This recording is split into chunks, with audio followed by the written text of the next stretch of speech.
Hello everyone and welcome back. This is Mandy, and as you can see, this little 6-inch gallery wrapped canvas, it had a bad experience. I had this great idea when I was doing some Beatles back stuff, and I was like, maybe instead of just using a black puddle, I'll just use a black pillow. Well, it didn't work, and the white cell activator interacted and turned yellow with it. Anyway, it just was really bad. So it's been waiting to fulfill its destiny in a different way. So we're gonna do that today. Gonna probably just do a little bloom. Getting a little rusty because I haven't used my little hair dryer in a while, and I wanna not get too out of practice because I've been doing mostly swipes lately. And there's so many things I want to do, but then I know if I don't practice consistently, I kind of lose my mojo. So anyway, I'm gonna put some gloves on. I'm gonna use a black pillow. I have a bunch of colors over here, and I don't yet know which ones I'm going to use, so I'm just going to kind of do it as we go. I'm going to use a lot of PrizmPour colors, a couple of primary elements most likely. I thought I did. I'm still just really on the fence. I always use too many colors on a small canvas, and then you can't really see it too well. So, I mean, you can see it, but you can't see the distinctive ones. So for my pillow, I'm using Color Place Black Onyx and Satin from Walmart. It is my go-to black pillow. So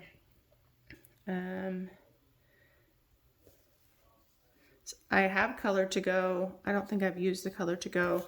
Since it's more expensive, I always kind of try to conserve it. But best I can tell, I'm super happy with the black pillow from Walmart. So, you know, if it ain't broke, you know what I mean? So I just earlier today was playing around with some other colors. So I'm really torn between some of those colors and what I should do on this one. So I'm just kind of flying by the seat of my pants here. So I'm gonna use a couple of primary elements I haven't really used as much since they came out. So this one is Enchanted Forest, and this is really dark, so it's not going to necessarily show fully. It will be more like part of the background, which is I'm okay with, but that's kind of why I'm putting it in one of my layers toward the bottom, because I know it will be showing up in the background. So I'm just mixing it up, but it's really beautiful, and it's got a lot of sparkle to it. So, if you hear my dogs, it's almost time for them to eat. So they're on the watch, you know, they're wanting to make sure I have not forsaken them somehow. So anyway, I'm gonna just put a little bit of that down here. It's not gonna be a dominant color, but I thought it would be a good base color. And I'm trying to do better about cleaning my spoons and stuff as I go. So I have a little cup in here with some soapy water, so I've been sticking them down in there. I'm tempted to use some of these sparkly colors. Sorry, I'm jumping on this stool here. I kind of want to use, I'm really torn, you guys.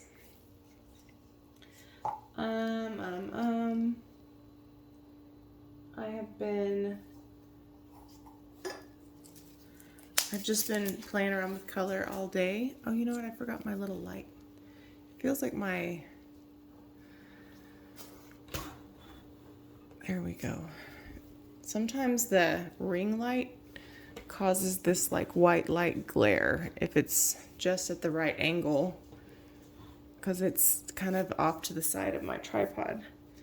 And I was noticing when I was editing a video that it was doing that earlier, and I was like, why is that doing that? And now I know why. It's probably the ring light. I usually keep this other ring light here, but it's going to be a little bit too much to put right there. So this other color here, also kind of a dark color, is Black Iris. So this is a PrizmPour color. And it's it's got so many different like colors in the shimmer, so it's hard to pick it up on camera how amazing it is, but my thought is that those two colors will have a lot of globbies in my paint. They'll show in the background, but I definitely have some globbies in my paint.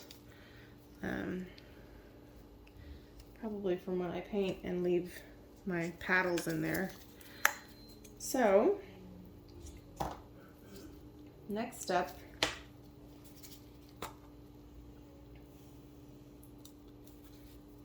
I'm going to put a little bit of Cobalt Turquoise Light, because we already have two kind of dark colors. We don't want to have too many just dark layers, because then you won't have any contrast, especially on a black background. So I'm going to layer this color kind of in between some colors to brighten some things up. I'm just stirring it up. This is the color. My goodness, we're getting that white thing again. Hold on. You stop causing problems, ring light. Maybe it's my camera. Hold on. It's kind of hard to tell because on black everything looks a little strange at first. We'll get these minor bubbles before we layer too much. That black iris color is really fantastic. Okay, so this is Cobalt Turquoise Light. This is an Atelier Free Flow. I also use this sometimes as a cell activator, but when I use it as a cell activator, it's the Atelier Interactive. So I did think about using this and black as the cell activator today, but just made a mess. But I feel like sometimes when you have kind of dark colors, it works to do that, and sometimes it's kind of works against you, so we'll see. So this color is Chambord, which is one of my favorite primary elements from the summer sequence set, I think. And this is one I had mixed a little bit too thin, but it's been sitting there for a while, so I figured it may not be a problem. So I'm just mixing it up real quick. Like I said, I didn't have all of these mixed because I wasn't sure which ones I was going to use. But I really love the way this one pops, and it looks great on a bloom with a black background. So I've been playing around. So my normal bloom pouring medium is 3 parts Sherwin-Williams Infinity Gold, base 3 untinted gloss. That sounds like a mouthful, right? House paint. And I've been playing around with trying some others. And so I tried the Bear Dynasty, which I really like the consistency, and it's very glossy and beautiful. My only complaint, similar to the Bear 8300, is that because it is so glossy, sometimes your paint seems to move and kind of wiggle while it's drying. So I just did this piece that I love so much, and I went to go check on it, and some of the bigger cells had kind of gotten wobbly. I mean, that's not a deal breaker, I get it, but it is a bummer when you find something and you have really good composition and you really, really like it, and then as it's drying, it kind of morphs. Now, part of it is my fault because I left too much paint on the surface, but I do notice with a really glossy finish paint, that seems to be more of a tendency. So it's really great because it dries really high gloss, and that's lovely, but then that's kind of the downfall. So this is Chambord. And one of the other reasons I was pointing that out is I keep finding like globbies in my paint. So I love this color, and it looks great. It's gotten, first it was mixed too thick, and now it's too thin, and now it's a little too thick because it's just been sitting there for a while. So I guess that's good to know. If they sit there for a little bit and they're too thin, they'll come back to you. But see, there's some globs in there. I'm a little concerned how they'll dry, so I'm trying to pull them out. Come out, little globby. The joys of painting, right? All right. Wow, that one is thicker than I thought. So now we're gonna do a little phthalo green. Again, this is really a very dark color compared to black, but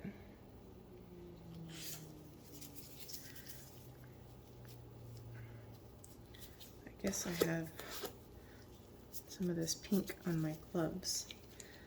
So I'm just gonna sprinkle a little bit of this in there. I'm not gonna use a whole bunch. This is, I think this is Atelier Free Flow too. So this is my normal consistency. So you can see that Chambord was very thick, which is weird because it was very thin before. All right, I'll put that in there. Now we're gonna do,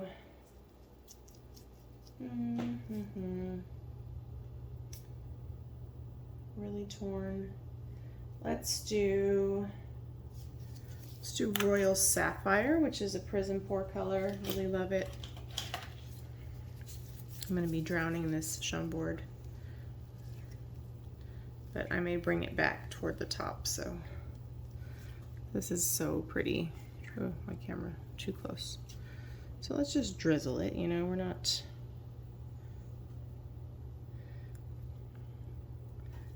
I'm not trying to overdo it.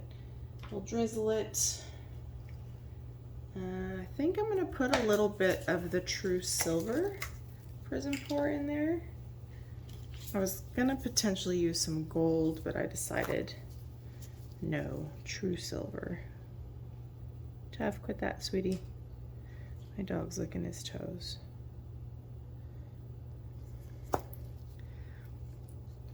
Okay. So here we are, True Silver.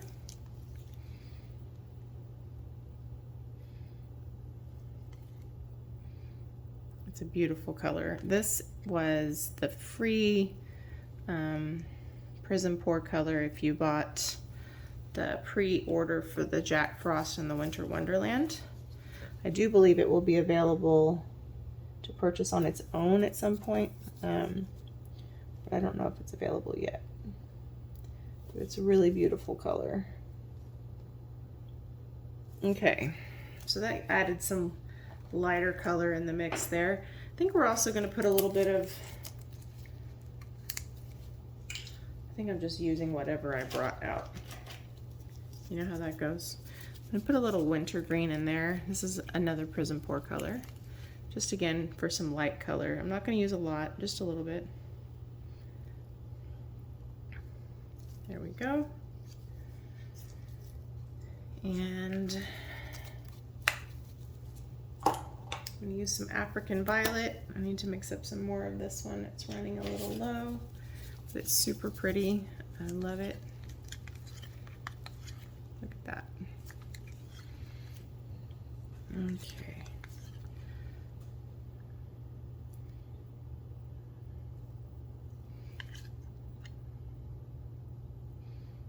So gorgeous. Okay.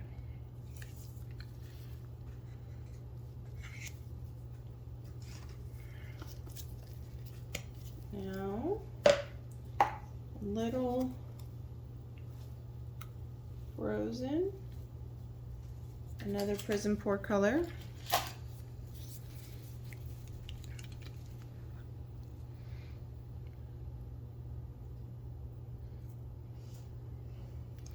Then we'll put a little bit of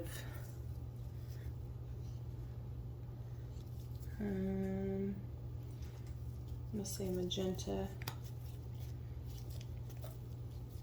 up at the top.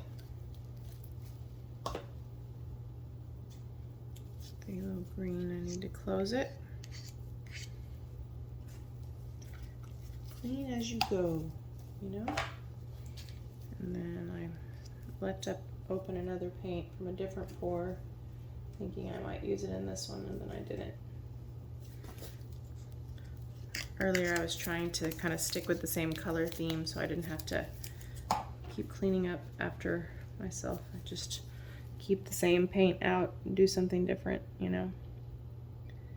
I did this really cool swipe, which if you're seeing this video you may have already seen.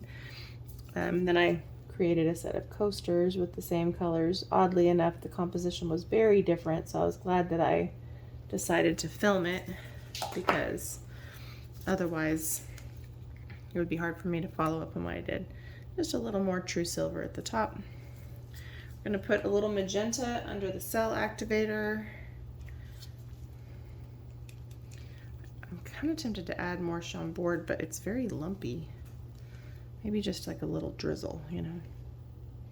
Drizzle, drizzle. I want it to not hide too much. It's way down there now. And then we'll put some magenta underneath the cell activator. I obviously need to thin that guy out. It's no longer too thin. It's too thick now. Go figure. Okay, I'm just putting my spoons in their little cup. I'm kind of torn. Should we do magenta cell activator or cobalt turquoise light? Not cell activator, but right at the top, should we do magenta or cobalt turquoise light? Maybe we'll do both,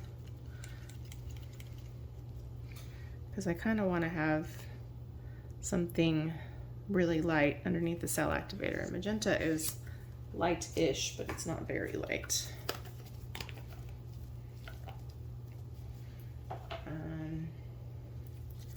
So I want to make sure it's just, this whole thing's not too dark. Okay, so a little bit of both. All right, we're going to use a black cell activator. This is a gram cell activator. Probably should pop these bubbles first, huh? I get the M-gram paint from Blick. It's the acrylic, not the gouache. And I mix with Australian Floetrol. Before I forget, there are discount codes in the description box below for Colourarte and Pixel Paint Designs. I get my Boom Gels and Floetrol from Pixel Paint Designs, and of course my PrizmPour and my pigments I get from Colourarte. I also get my resin pigments from Colourarte. So you can save 20% off using my code for Colourarte and 10% off using my code for Pixel Paint Designs. So great savings for you guys. And I also have my link to Blick and all that stuff down there, so don't forget to check it out. So I'm going to use my little hair dryer to blow out the middle. What I will do first though is get my head kind of right in the way and expand it a little bit, and then use the hair dryer. I haven't done it in a minute and I'm feeling a little rusty, so let's see. I'm gonna maybe bring you in just a little bit. I still really feel like this light is messing with me.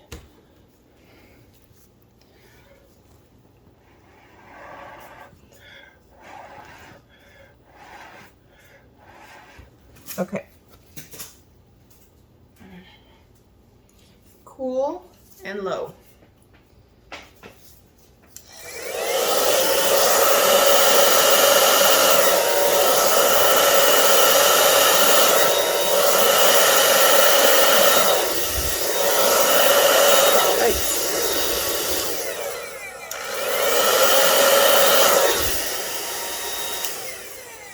So part of the trick I've learned to this is you have to pick it up and move it away. This isn't true of every hairdryer, but it is true of this one. You have to pick it up and move it away and then bring it back while it's not on.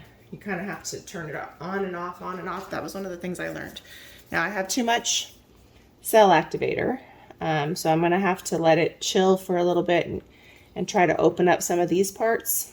This part didn't do that great, but some of it's gonna fly off when I spin, so I'm not worried. Other than that, like, really pretty colors. Obviously, I didn't need all of those colors. They're not all represented because I buried so many colors underneath other colors. But I like the colors that are coming through, so it's fine. And so while I'm letting the cells come through, I'm just going to pop some bubbles. And then in a minute, where I don't see cells come through, I'll break the surface tension a little bit using like a turkey baster or something, just to help break it up. It's kind of a small surface to use such a big hair dryer, but it worked. And that's one of the things I really need to practice, is just consistently using it until I really get the right feel for it. Because whether you blow blooms out with a tool of some sort or your lungs, it requires a lot of consistency to make sure that you kind of find your rhythm and you can do it easily.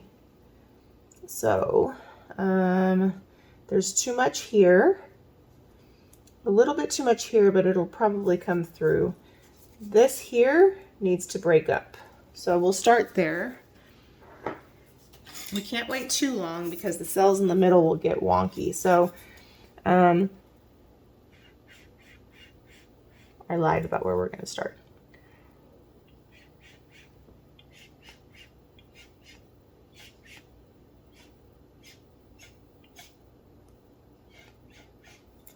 Okay, now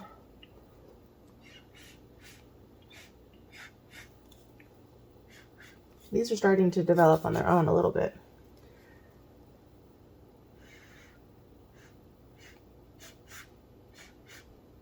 We're just breaking the surface tension so that the cells that are there can come through. They're trying to, they're just buried under some paint.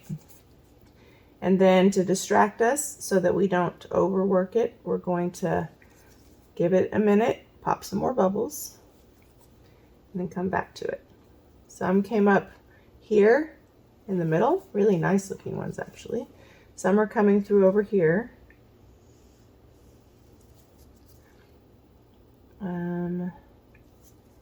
Hope my head's not in your way. This light may be too much. I don't think it's adding any value, so let's turn it off.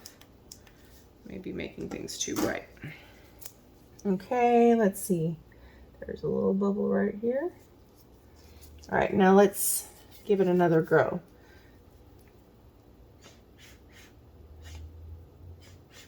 Now over here where I'm spending so much time, that's probably gonna go toward the corner.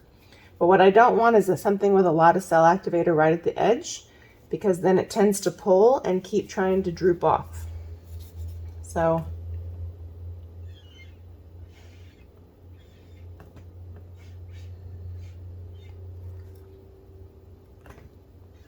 I think we're okay. This is actually turning out to be a really beautiful bloom. Yay, much better than the junk underneath. I like these little 6-inch ones because for the gallery wrapped, I don't necessarily always want to put a 6-inch painting on the wall, but they're great. They stand up on their own on the shelf.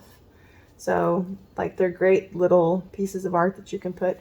And like I like small art, like in small places like the restroom and stuff like that, but they're still really versatile because you can put them, you can just stand them up. You don't even have to put them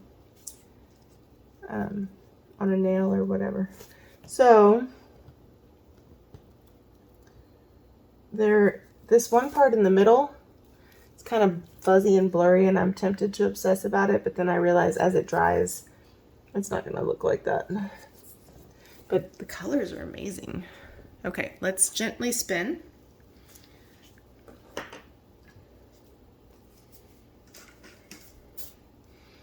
Okay.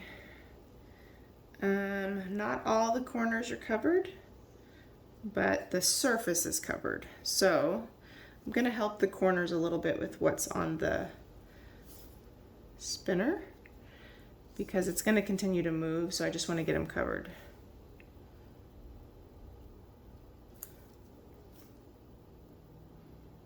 And then we'll give it another spin. I'm really trying to learn the balance of too much paint and not enough paint because I tend to do too much and then you really have to spin like crazy to get enough of it off. And so sometimes you love the composition as it is, but it's not going to stay that way. So I'm really trying to get a feel for that balance. You know, some people say to put pillow paint within an inch of the edge of your canvas, and I can see how that's valuable, but I think all of that just really depends on the thickness of your paint, how hard you're spinning, or how long you're tilting. With tilting, you really do have to have enough, because if you tilt too much, your cells get all wonky. So, you know, it's a balance. You can't, I don't think there's a perfect science to it. I think you just figure out what works for you.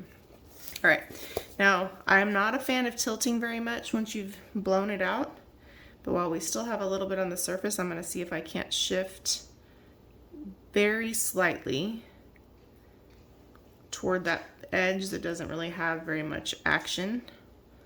Oh, you can't really tell. It's this right here. But you know, at the risk of it getting crazy, I think I'm not going to do that anymore. This part, which I love so much, it's going to come off the edge, which is a bummer. So everything I just sort of tilted, I'm just going to tilt it back. Whoa, you saw my painting sliding. All right, let's spin it again. Gently, not crazy. So you want to get enough off the surface. Oh, good. See, I didn't really need to do that tilting. That spin kind of brought more of the cells and lacing to that spot. So, and you can see in the middle, a little bit of wonkiness. That's either from waiting too long to spin or from trying to tilt it. So we still have a little bit too much paint on the surface, so we're gonna spin again, gently though. And now every place that we help the sides, the corners and all that's gelling up just fine. So I usually do this to see if it wiggles a lot before I call it done. It's not really wiggling a lot, so I'm just going to give it one more gentle spin, maybe two. Paint's still flying, but most of that's flying off the spinner at this point. And then I'll bring you in for a close-up. I love it. I'm so glad that I redid it. I mean, it's been sitting over there looking crazy for months, just waiting to be redone. So one more gentle spin just to make sure. Don't want it to crack. That would make me so sad. And then I'll bring you down for a close-up. I think it's beautiful. I really, really do. Love the colors. Obviously those colors will dry a wee bit darker, but with using a lighter color right underneath the cell activator, once you resin it, they'll pop again. And I love like turquoise and magenta and purple together. And there's some pops of those other greens in there and the silver, but I wanted those colors to be dominant, and they are, so I'm happy. All right, bring you down for a close-up. All right, so here we are for our close-up. The colors are just beautiful. I really love working with a black pillow. And obviously you have to be careful how you do your colors, because they can be kind of overpowered by the black background, but they're just so pretty. Look at that. I love the tiny little cells. Here's the part that we didn't do the greatest job on the blowout, but it still looks good. And then I think this part, this little edge right here, is probably one of my favorite parts. And then this part's a little crazy looking, but the whole thing works. And then this other corner is another favorite part. And then even don't mind the messy spinner, but look at, even the edges are pretty. Yay. Thank you so much for watching. Please let me know what you think in the comments. And if you're new, I'd love it if you would subscribe. And thank you all for your continued support. I think this one's a winner. Thank you. Bye.